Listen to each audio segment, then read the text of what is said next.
Welcome to a journey into philosophy. Not the abstract kind locked away in books, but a living, breathing kind. The kind that seeps into your thoughts and actions. The kind that makes you look at the world and yourself in a new way.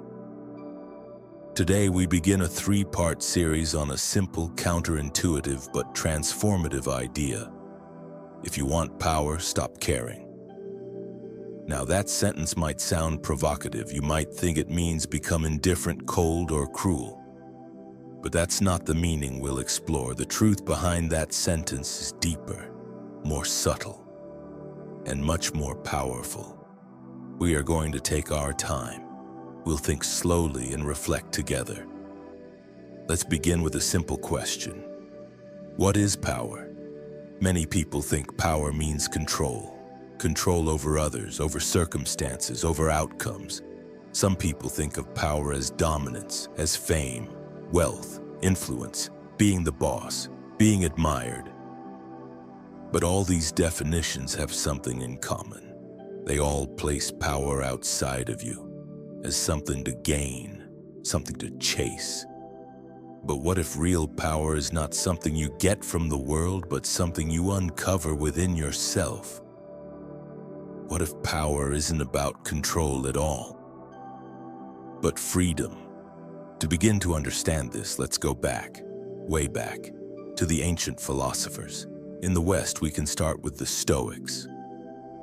Think of Marcus Aurelius, the Roman emperor. He ruled one of the most powerful empires in human history.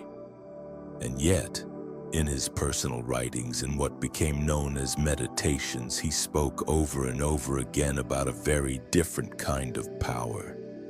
He didn't talk about armies or gold or fame. He talked about ruling the self, about not being ruled by desire or fear or public opinion. There's a quote from Marcus that goes like this: "You have power over your mind, not outside events. Realize this and you will find strength." Now let that sink in.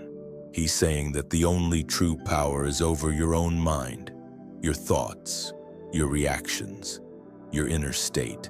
Everything else is illusion. You can influence things, of course. You can act in the world. But if your inner peace, your sense of value, your sense of meaning is dependent on what happens out there, you are never free. You are a slave to fortune. And being a slave, even in luxury, is not power. So how does this relate to not caring? Let's be clear. We are not saying don't care about people. We're not saying stop loving, stop feeling. What we're talking about is letting go of attachment, letting go of neediness, letting go of the craving to be approved of, letting go of the desire to control how others see you, letting go of the desperation to get certain outcomes. That is what we mean when we say, stop caring.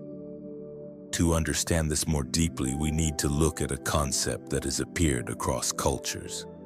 It shows up in Buddhism, in Taoism, in Christian mysticism, and in modern psychology too. It's the idea that suffering comes not from events themselves, but from our attachment to things being a certain way. When you're attached to something, you don't just want it. You need it. Your happiness depends on it. Your peace depends on it. And that means you're not free. That thing, that outcome or person or situation now controls you. Think about this. If someone insults you and you're deeply affected, it means you care about their opinion. You might say, "Of course I care, I'm human." Yes, but the caring is what gives them power. If you were truly indifferent to what they thought, their insult would be meaningless. It wouldn't even register. You would be untouchable. That is power. Now, how do we move toward this inner freedom? It begins with attention. You start noticing when your mind clings, when it grasps, when it says, I need this to happen or I can't be okay. You start seeing how often you try to control things you cannot control, like what others think or how the future unfolds. And then you slowly begin to loosen your grip. There's an old Buddhist metaphor. Imagine you are holding a rope. On the other end of the rope is a wild horse, and the horse is running, and you are being dragged. You are in pain. You are being pulled by the horse, but you keep holding on. You think, I must control this horse. I must stop it. And the teaching says, let go of the rope. Stop trying to control what cannot be controlled. This is not weakness, it's strength. Because when you let go of the need to control, you return to your center. You become grounded. You become like a tree, rooted, stable. The wind may blow, but you do not break. Let's go back to the Stoics for a moment. They had a beautiful concept called the dichotomy of control. It's simple but revolutionary. It says in life there are things you can control and things you cannot. And wisdom lies in focusing only on what is up to you. What is up to you? Your thoughts, your actions, your values, your character. What is not up to you? Other people's opinions, events, outcomes, the past, the future. And so the Stoic trains themselves to care deeply about what is up to them, and to stop caring about what is not. Not because it's not important, but because they cannot control it. And therefore, to tie their peace to it is madness. Let's bring this back to our modern world. Think of how often people give away their power every day.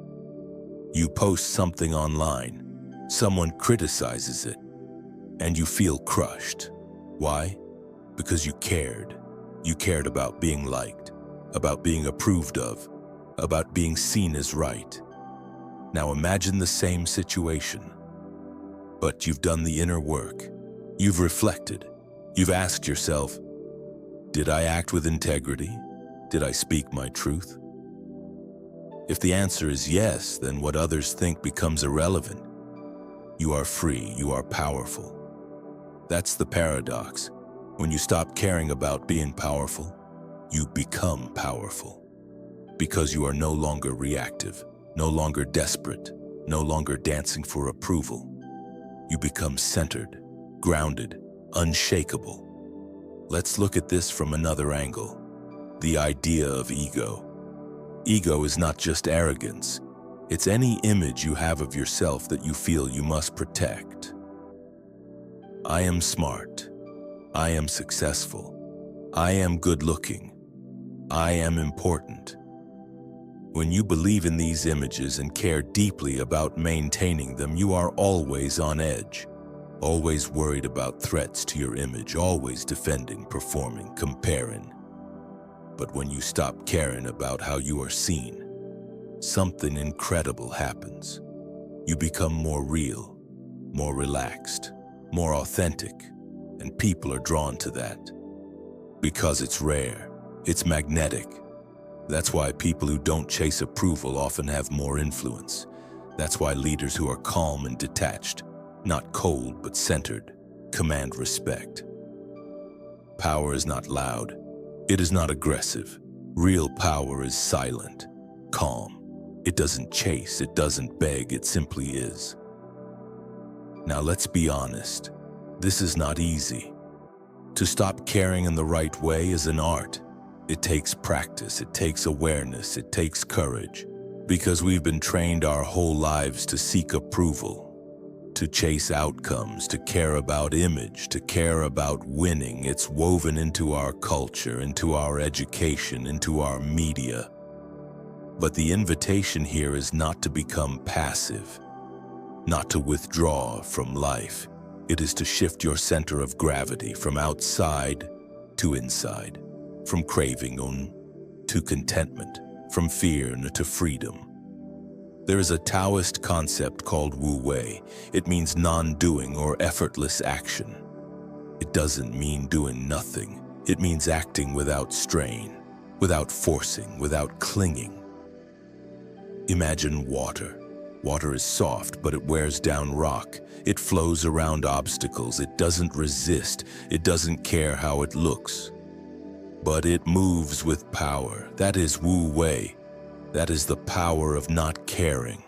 When you act without needing to prove, when you speak without needing to persuade, when you create without needing to be praised, you are operating from power because your energy is not scattered, it is focused, clean, whole.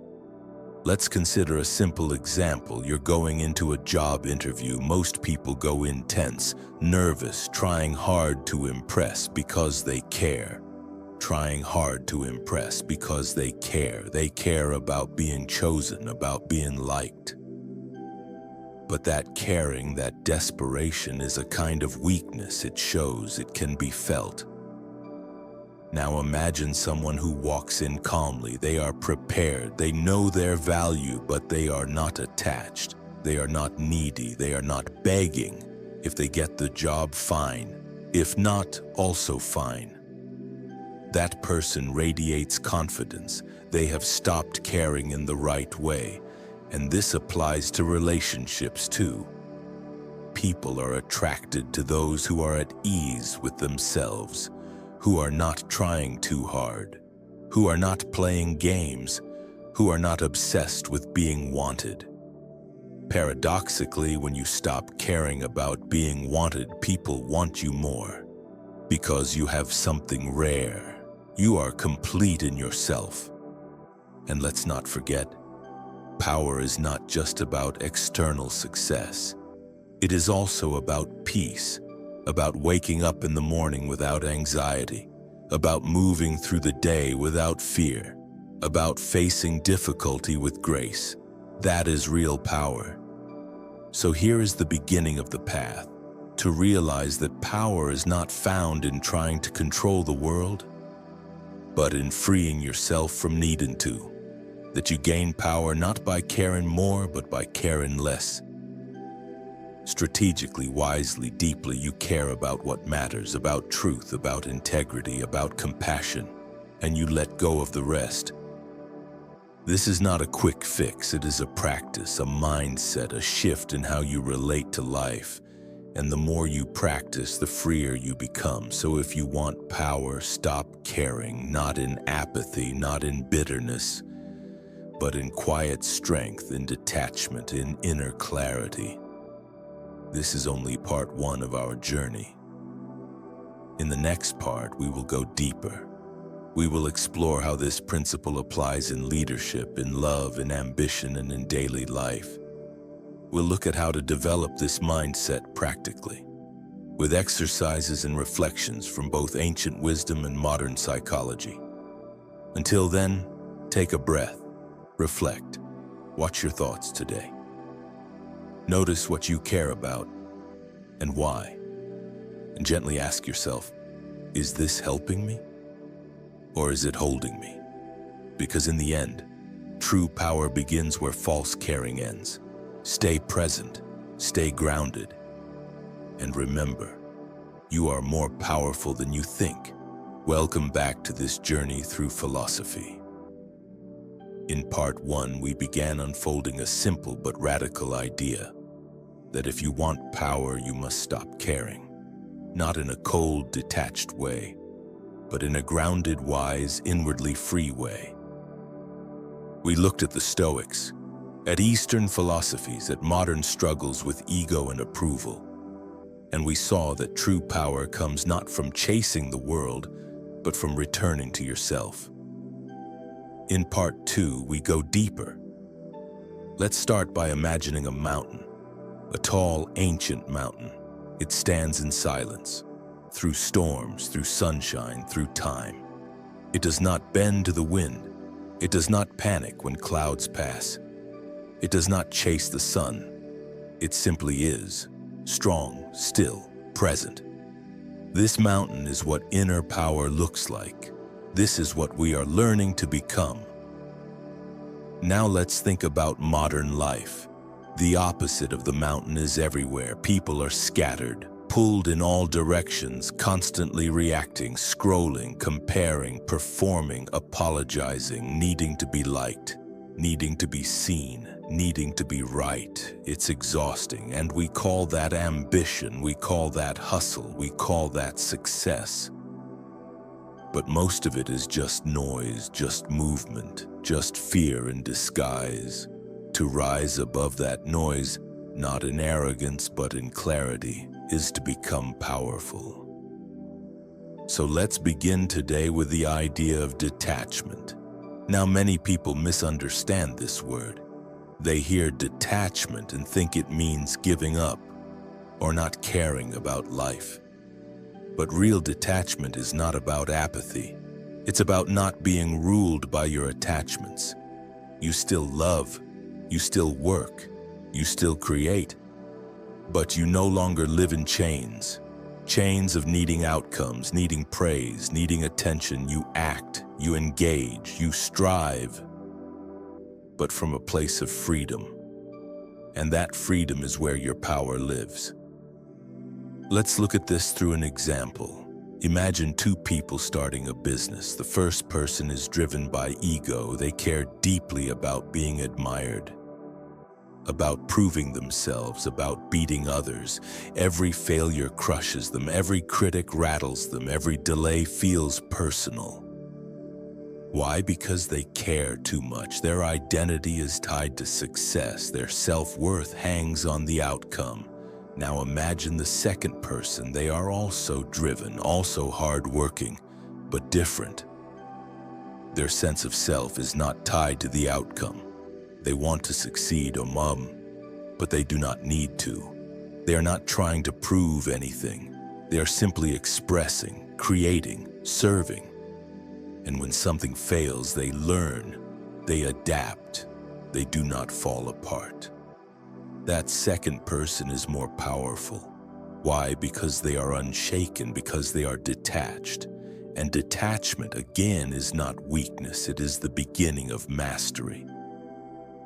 In the ancient Indian text, the Bhagavad Gita, there is a powerful teaching. It says, "You have a right to your actions, but not to the fruits of your actions."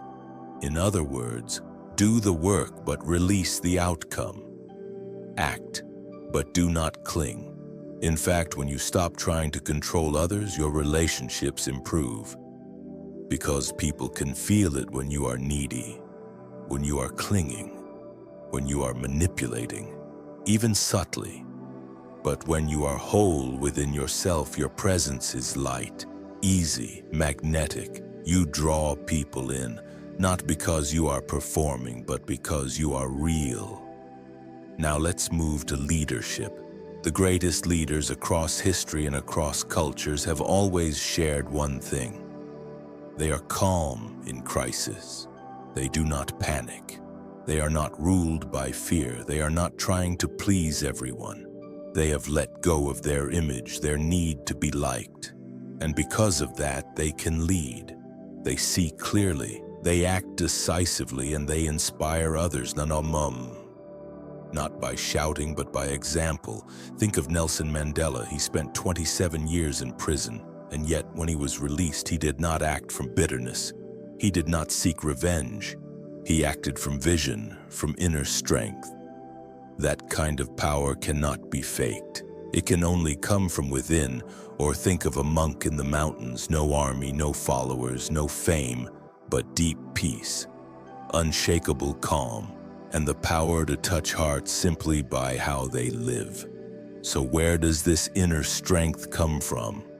It comes from the same source, letting go of what you cannot control, letting go of the need to prove, letting go of the illusion that the world must bend to your will for you to be okay. When you let go of the world lets go of you. And finally, you are free to move through it with grace. Now let's pause and breathe. This is not easy. Most of us are taught from childhood to chase praise, to fear judgment, to compare, to attach our value to outcomes, to care about all the wrong things. So to stop caring in the right way takes deep unlearning. It starts with noticing. Throughout your day, notice what makes you tense, what makes you anxious, what makes you angry. Almost always, those reactions point to something you care too much about in the wrong way. Ask yourself, am I trying to control something outside of me? Am I attached to an image, a result, a person's approval? Then ask, what would it feel like to let go? Not to give up, but to stop clinging. To show up fully, do your best, and then release. This is a practice, a discipline, a way of being. You can even make it a meditation. Every morning, take 5 minutes, sit quietly, and say to yourself, I let go of what I cannot control. I release my need to be approved of. I act from love, not from fear. I am enough, as I am. Over time, this rewires your nervous system. You become less reactive, less desperate, more clear, more stable. And from that place, you make better choices, you speak more truth. You become more creative because your mind is not crowded with noise. Now let's talk about ambition. Should we stop striving? Stop having goals? Ambition is not the enemy, but attachment to ambition is. When you think, I will be happy only when I reach this goal, you make your peace conditional, and you make yourself a slave to the future.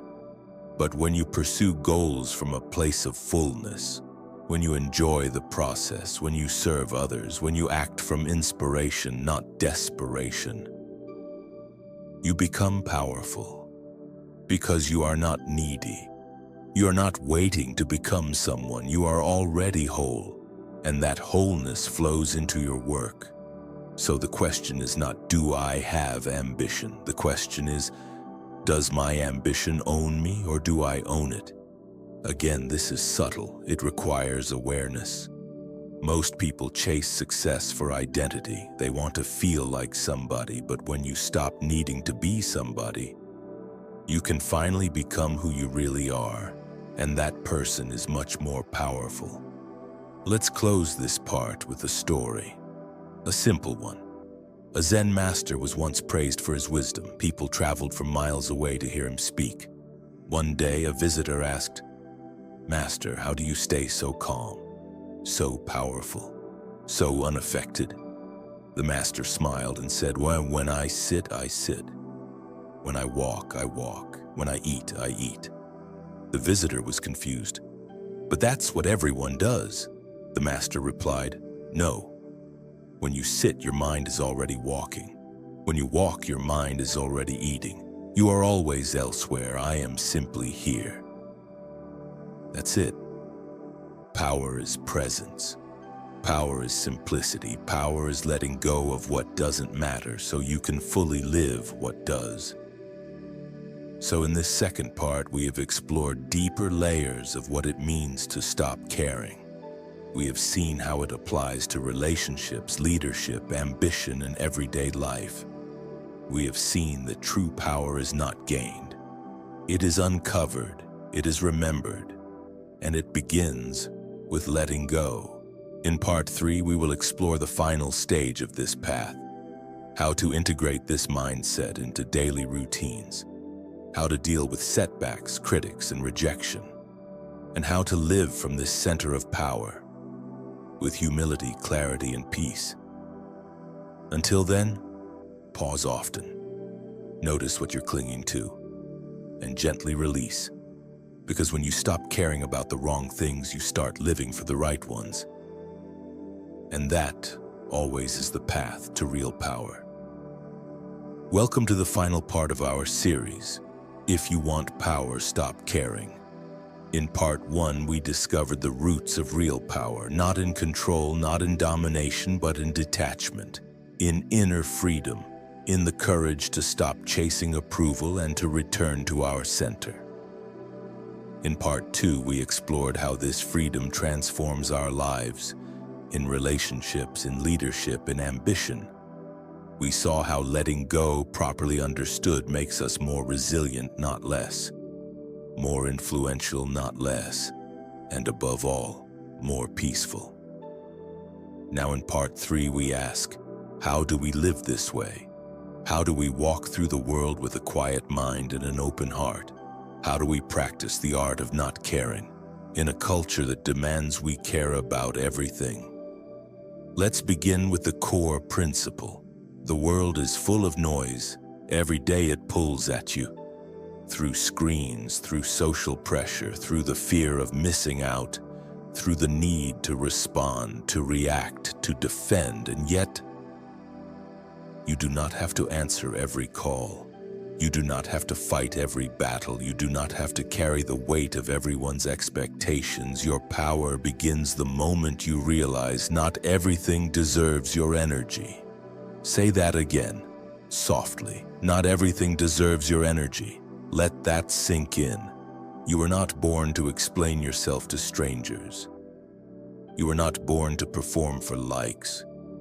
You were not born to win every argument or to fix every misunderstanding. You were born to live in truth, to move with intention, to create from stillness, to give from fullness, and to rest deeply in your own presence. But the world won't remind you of this. The world will keep spinning its web. It will try to hook you emotionally, mentally, spiritually.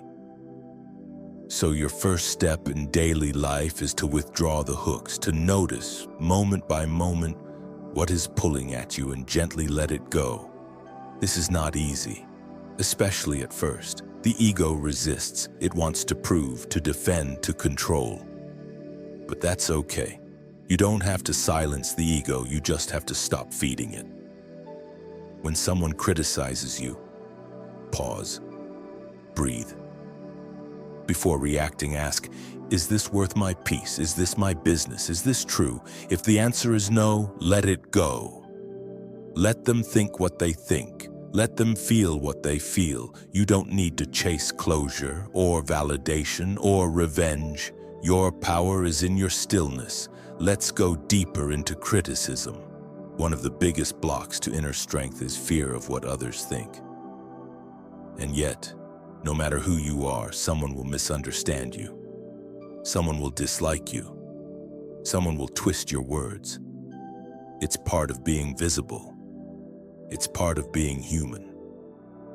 So how do we become untouchable? By remembering their opinions are reflections of them, not you. Their stories, their wounds, their beliefs, all projected onto you like shadows on a wall. You are not responsible for someone else's lens. Your only task is to be honest with yourself, to check your heart, to keep your actions clean, and then to let go of how the world reacts. This is not indifference. This is maturity. And maturity means knowing that truth does not need to be loud, that dignity does not require defense, that you don't have to explain your soul to people committed to misunderstanding it. So how do we respond to rejection?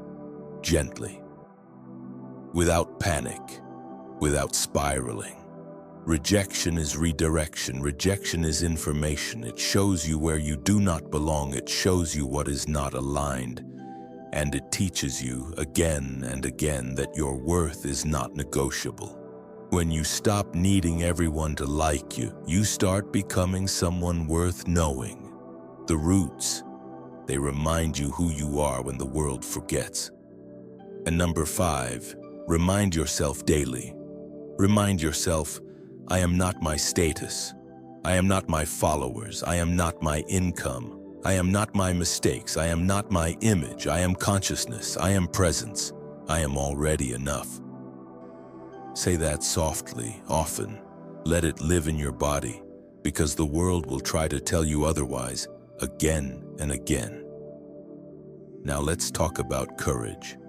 To live with detachment is not easy. It takes courage. The courage to walk away from what doesn't feel right. The courage to be misunderstood. The courage to rest when others are racing.